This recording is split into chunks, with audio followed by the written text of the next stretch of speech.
Taking care of Dad must have been tough, Ramona. I have nothing else for you to do now. Just fill this up. Ramona was handed a divorce paper with her husband's name on it. Her father-in-law had fallen ill, and she had been providing him with the utmost care. She did everything she could to make his last moments comfortable, supporting him devotedly until the end. However, at her father-in-law's funeral, her husband made an unbelievable statement to her, as if he completely misunderstood her efforts and feelings for his father. "What is this all of a sudden?" she asked. With a faint smile, her husband replied, "Didn't you hear? Now that Dad's gone, I want a divorce. There's no reason to stay with you other than for Dad's care. There's another woman I want to live with. I'll even pay you $5 million in alimony, just let me go." How could he hurt someone so effortlessly and without hesitation? Such questions clouded her mind, sinking her into deep sorrow. Of course, the grief was significant, knowing that her husband did not see her as a wife, nor even as a woman anymore. The anger and lamentation towards herself for once loving him and wanting to build a future together stung deeply in her heart. She fought back tears desperately and grabbed the divorce paper that was on the table. Her hands trembling, she began to write her name, but tears continued to fall, blurring the ink with each drop. "Be careful. If the writing isn't readable, you'll have to write it again." Even though she had decided to get divorced, he was still speaking about the woman he once loved with no compassion or warmth. It was clear at that moment that he didn't care about her feelings at all. Yet she couldn't stop her hand, and through the tear-blurred vision, she completed the divorce form. "I, Ramona, am quite an ordinary working housewife. I married Marvin a few years ago, and we have since been living a quietly happy life together. Marvin and I have a harmonious marriage life, where our hobbies and thoughts naturally align, and we seldom have major disagreements. While some believe it's important to clash and deepen understanding, I feel maintaining a peaceful everyday life without strife is also a form of happiness. I thought my peaceful daily life with Marvin would continue unchanged. However, one day, I suddenly received news that my father-in-law had collapsed. Fortunately, he was quickly taken to the hospital and his life was saved. But the doctor found a serious illness in him, and he might not have much time left. I was concerned about his condition and asked Marvin if we could visit his parents' house. It's a tough time with work and all. Marvin declined the visit. Perhaps he didn't want to impose on me, as I was also busy balancing work and home life. While I understood Marvin's kindness, I was gradually becoming anxious that I might have to part ways with my father-in-law forever. One day, amidst these fears, Marvin suddenly said, "I want you to come to my parents' house. You are experienced in caregiving due to your job, and I want you to help with Father's care." At that time, it seemed that my mother-in-law was the only one caring for her husband. But it was a significant burden for her, as she was also elderly. Marvin's sister, Lindy, lived at home too, but she had work and it was difficult for her to spare time for caregiving. On the other hand, since Marvin was working, we wouldn't struggle financially even if I quit my job to focus on caregiving. The fact that my job was in caregiving might also be one of the reasons.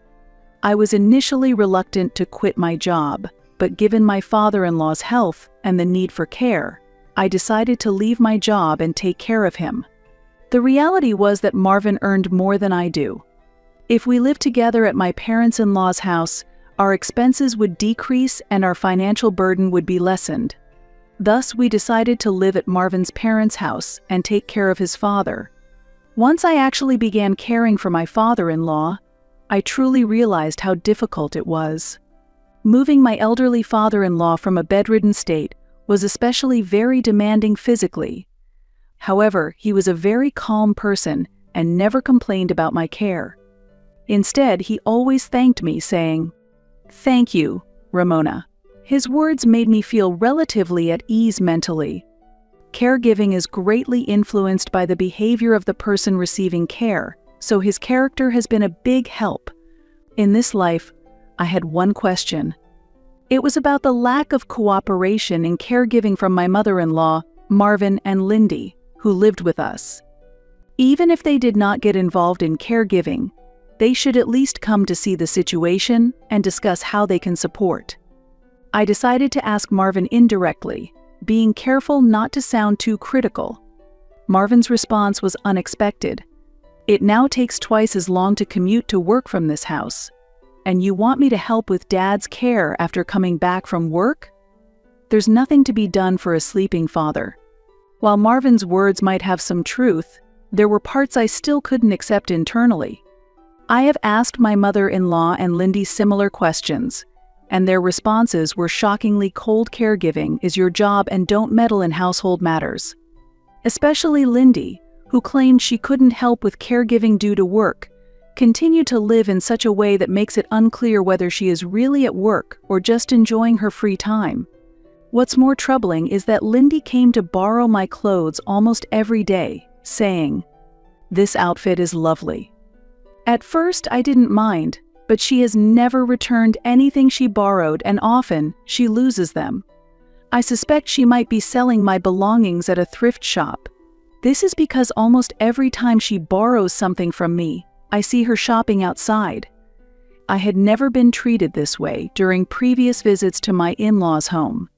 However, since we started living together, their attitudes towards me clearly changed, and it felt as if they were looking down on me. Maybe there is some issue between my husband and his father that I'm not aware of. Could they be despising me because I'm taking care of my father-in-law? Lost in thought.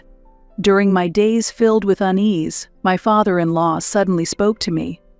It seemed he could sense my worries. Initially surprised and unsure, I hesitated, debating whether to be honest right then. But if he didn't ask me at that moment, I might continue to dwell on it indefinitely. As a result, my father-in-law might start to doubt my feelings and grow distrustful towards me. Thinking it would also be concerning for my father-in-law if I remained silent, I decided to ask him about this issue. "I'm concerned about the relationship between Marvin and you, father-in-law. I wonder if there might be some problem. I don't mean to pry, though." I couldn't bring myself to ask if they were avoiding him, and my words faltered, failing to convey what I intended. However, my father-in-law seemed to grasp what I was trying to say from my vague expression. After a moment of thought, he answered calmly, "There's nothing wrong." "What's the matter?" Pressed further by my father-in-law, I felt I couldn't escape and spoke honestly. "I'm concerned that Marvin, your wife, and Lindy hardly ever come to see how you are. It's a difficult situation to even discuss caregiving."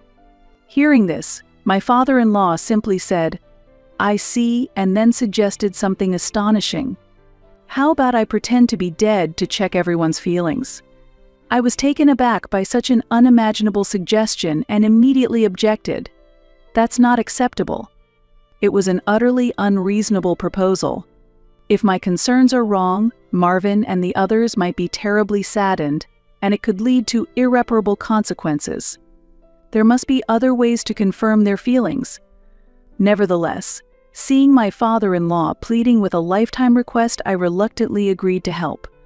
That day, when everyone was at home, was the only chance to carry it out. I repeatedly asked my father-in-law, "Are you sure we should do this?" But his mind was set. With resolve, I headed to the room where everyone was and shouted loudly, "Father-in-law has lost consciousness. Someone come quickly." I felt Marvin and the others running towards us as my father-in-law closed his eyes and held his breath. As they entered the room, I said, "He's not breathing." I was nervous my act would be discovered. The three of them looked shocked and exchanged glances. Unsure of how to reveal the truth and where to say it was a lie, I was panicking when I heard clapping. With the sound, the three of them burst into cheers and rejoicing. "We did it. Dad's inheritance is $5 million. Maybe I'll quit my job with this much money. Dad sure was tough. Make sure you share with me too. I want to buy new clothes. Good for you too, sister-in-law." I was stunned by their words. The three of them were clapping and celebrating. I could not understand why there would be cheers and such reactions to the news of his death.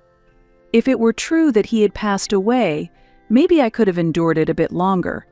Regardless of the emotions and reactions of those left behind, those are things the deceased should not know. Still, it was something I wanted to avoid at this moment. I understand your feelings now.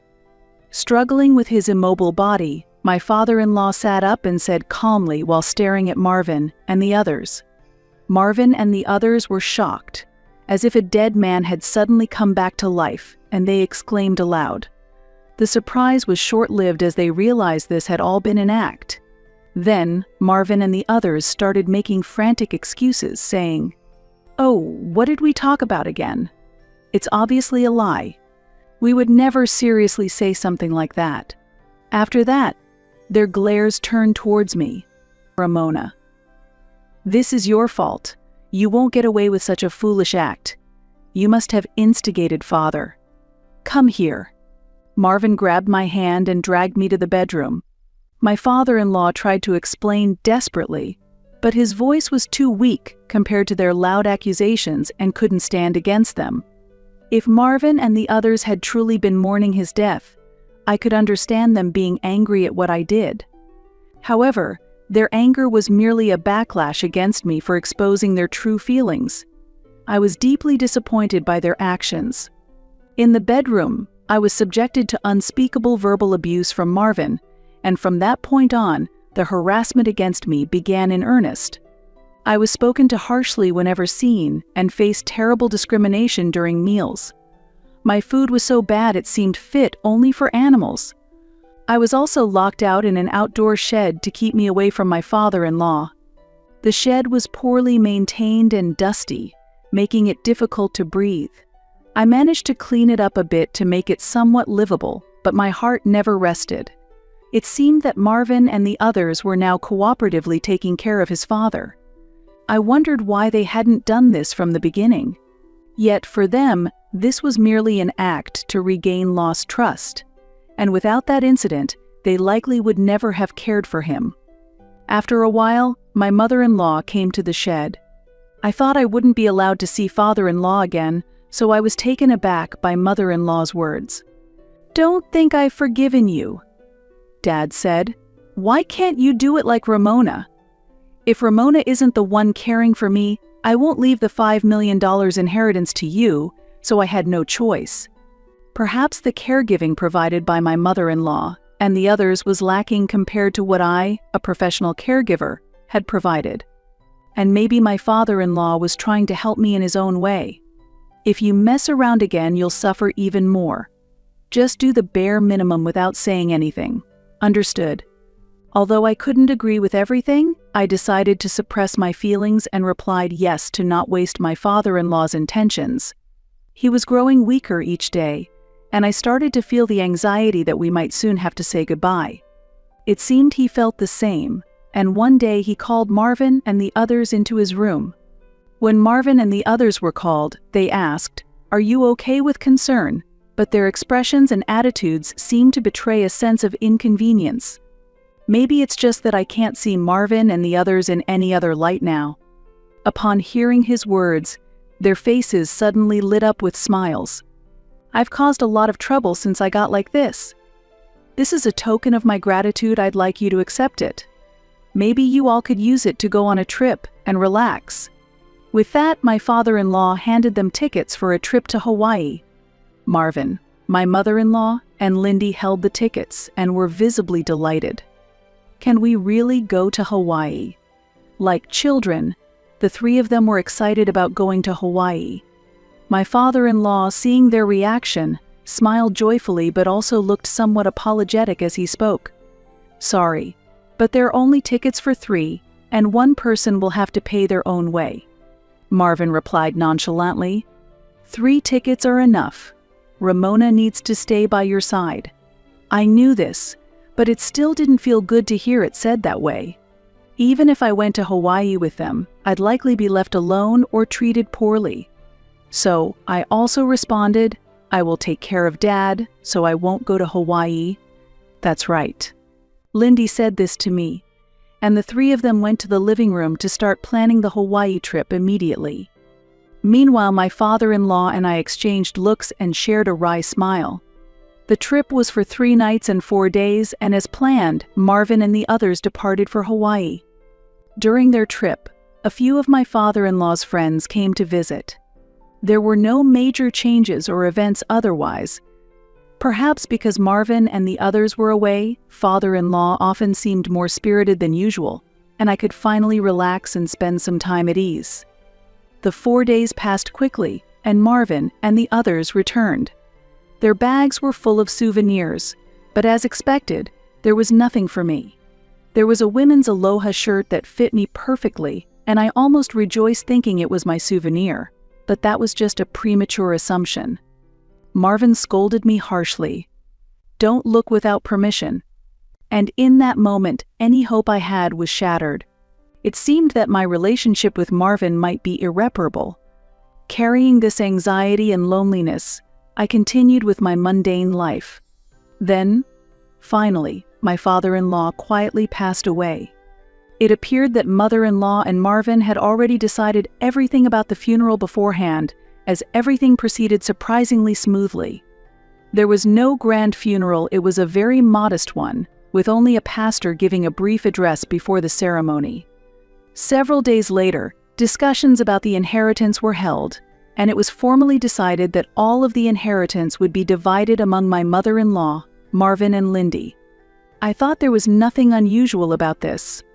However, hearing Marvin and the others discuss where to travel next, or how to use the inheritance just days after my father-in-law's death, I couldn't help but think they were incredibly insensitive and cold. Their behavior was truly difficult to understand. Don't they feel any sorrow for parting with him? As I looked at them disdainfully, Marvin also looked at me. When our eyes met, he smiled at me, reached into his bag, and seemed to be pulling something out. Then, he held it out in front of me and said, "Thanks for all your hard work taking care of Dad. There's nothing left for you to do. Just fill this up." He handed me a divorce paper with his name on it. Father-in-law had been ill, and I had continued to provide him with the utmost care. I did everything I could to make his final days as comfortable as possible, supporting him devotedly until the end. There were many difficulties. As his last moments approached, his suffering intensified, and every time I saw his face or his condition, it felt as though I couldn't breathe. When I cared for him, I truly experienced a wide range of emotions. Just a few days after his passing, outrage and anger welled up within me at their ability to speak such words. Reflecting on the past events, I had felt some disappointment towards Marvin's attitude. Still, I had never dreamed that he would be the one to suggest a divorce. I was speechless and could only stare at him in disbelief, wondering if he was serious. "What is this all of a sudden?" My question was met with a thin smile from my husband as he answered, "Didn't you hear me? Now that Dad's gone, I want a divorce. There's no reason to stay with you except for taking care of Dad. There's another woman I want to live with. I'll pay you $5 million for alimony or whatever, just let me go. Were you with me just for your father's care?" Indeed, I used my experience and knowledge as a caregiver to the fullest in caring for my father-in-law. If mother-in-law and Lindy see me only as a caregiver, it's upsetting, but not completely incomprehensible.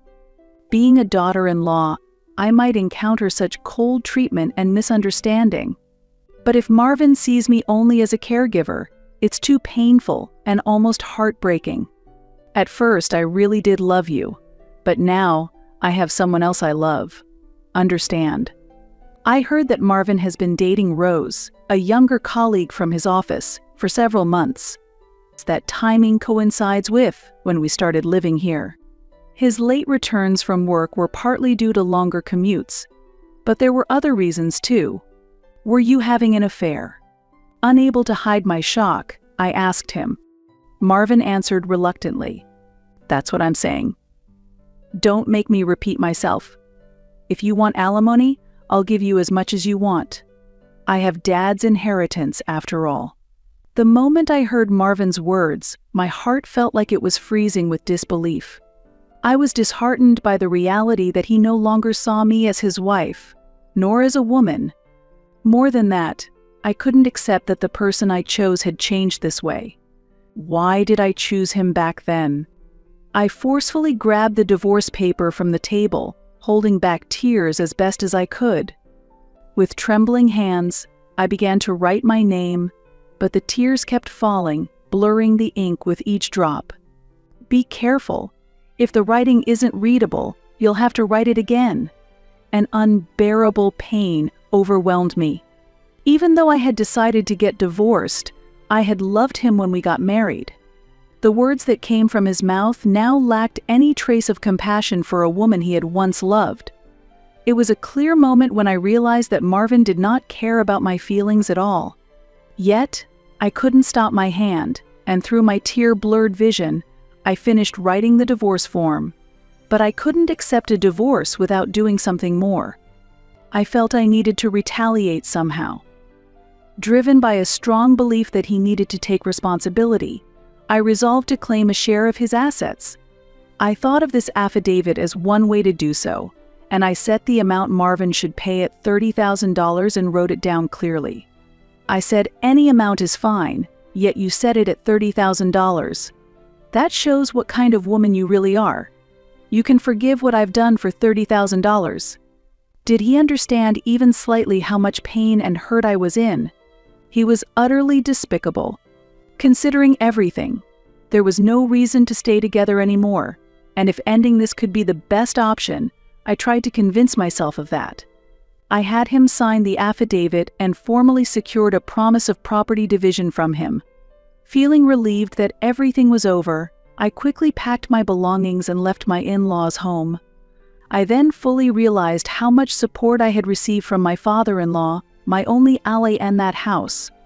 Now that our relationships have ended, I would likely never be in that place again. After receiving the property division, I was busy preparing for my new life. Even though it was a fresh start, there were more things to do than I expected. As I was busy, my phone suddenly rang.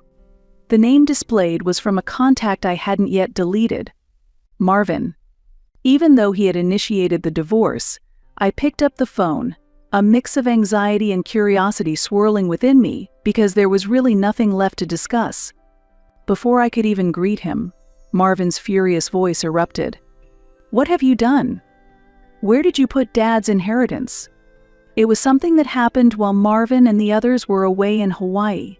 Father-in-law had contacted a friend to help with the estate management. He had investments in stocks and real estate and owned a considerable amount of assets. The stories my mother-in-law had previously mentioned about the inheritance didn't seem exaggerated at all. Father-in-law had his friend help organize his assets. By staging that play with you, Ramona, I came to understand the true feelings they have towards me. When I had expressed my concerns about Marvin and the others to my father-in-law, it seemed he already had a vague sense of their feelings. It appears there had been numerous occasions since marrying mother-in-law that he felt this way. Marvin and Lindy, not being blood-related to father-in-law and having come into the family through a remarriage when they were older, never really grew close to him. Perhaps mother-in-law had intentionally influenced Marvin and Lindy to keep them from getting close to father-in-law. However, my father-in-law hadn't imagined such things and had hoped they weren't true. That might be why, feeling the need to confirm the true intentions of mother-in-law, Marvin and Lindy, he decided to go ahead with that reckless plan despite my objections. What awaited as a result was a miserable outcome. Ever since then, I've been continuously thinking about how to ensure that my estate doesn't end up in their hands. My father-in-law began quietly. "I can't stand the thought of them freely using the fortune I've worked so hard to build. I want to find a way to really show them." And so began his serious counterattack. The first thing he undertook was using a leaseback arrangement to convert the house into a rental property. With this method, the ownership of the house was transferred to a real estate company, and Marvin and the others needed to pay rent each month to continue living there. Then, he sold most of the stocks he owned and transferred a portion to a trusted acquaintance. He also systematically sold off or transferred other real estate properties, nearly settling all his assets. However, what surprised me was that he gifted me an entire apartment building he owned. Ramona, you were the only one who truly cared for me. You never once showed displeasure and always took care of me. You even indulged my whims. I wanted to somehow share my fortune with you because of that, so please accept this apartment building as a token of my gratitude. I had pride in enduring the harsh role of a daughter-in-law and diligently cared for him. Yet, receiving such a substantial gift as an entire apartment building felt disproportionate. But I had painfully learned through that play that his decisions were final once made. Ultimately, pushed by his strong will, I had no choice but to decide to accept the apartment. There might be some hassles with tax payments and real estate procedures initially, but once those are settled, you should have a steady income from rent. You can decide what to do about Marvin. There's no need to rush telling him about the apartment. It's wiser to assess the situation first. Indeed, his advice was accurate. If I had discussed this before Marvin handed me the divorce papers, I shudder to think what measures might have been taken to seize the apartment. Now, let's return to discussing my father-in-law's estate settlement. Father-in-law began managing the last bits of his cash. First, he secured enough cash from the proceeds of the stocks and real estate to cover the remainder of his life needs, and decided to use the rest for donations and funding charitable activities. Moreover, father-in-law took great care to ensure Marvin and the others would not learn of his plans. He discarded any records that could reveal his funding activities, keeping only the bank books that recorded significant sums. Overall, his investments were deemed profitable, though some had incurred losses. Father-in-law deliberately orchestrated the inheritance to pass on disadvantageous assets, ultimately creating an unfavorable situation for Marvin and the others. As a result, instead of gaining an inheritance, Marvin faced unexpected difficulties. Unaware of his father's scheme, Marvin had boasted to me about paying $30,000, and his mother and Lindy wasted money on credit cards, spending lavishly on clothes and travel. Soon, the account was drained of cash, and bills for rent and debt repayments started piling up. Rose, Marvin's affair partner, sensing his serious financial troubles, suddenly disappeared, leaving him without anyone to rely on. Cornered, Marvin sought to reclaim the $30,000 he paid me as the only solution to manage his immediate troubles. Ramona, I'm sorry. I truly want to apologize for everything. It was wrong of me, Mother and Lindy, to hurt you. From now on, I want to change and treasure you. Can you give us a chance to help you think we can mend things? Honestly, with the apartment I received from my father-in-law, I'm not struggling for living expenses and am leading a fairly affluent life. Returning the $30,000 from the property division wouldn't really affect me. In fact, I have more money than I need. As father-in-law planned, Marvin and the others ended up with almost no inheritance and faced tough economic conditions. Father-in-law's desired outcome has already been achieved, and there's nothing more for me to do. It sounds like you're in a tough spot. How are you managing meals? How are your mother and Lindy doing? When I asked with a concerned tone, Marvin answered in a clinging voice. We're just getting by, but it could fall apart any time. I need your help, Ramona. After hearing Marvin's words, I stated without hesitation, I can't help you. With that, I ended the call. I then set my phone to reject all incoming calls from Marvin, his mother, and Lindy. It's easy to guess what they were thinking. Father-in-law's revenge has been accomplished, and now it's my turn. I wanted to avoid direct contact with them, so I decided to hire a detective to investigate Rose, Marvin's affair partner. It turned out that Rose was married, and I decided to provide her husband with evidence of her infidelity. The evidence I provided was only testimonial, but either her husband was exceptionally capable, or Rose was quite careless. Decisive evidence soon surfaced, and once again, Marvin was forced to pay a property settlement.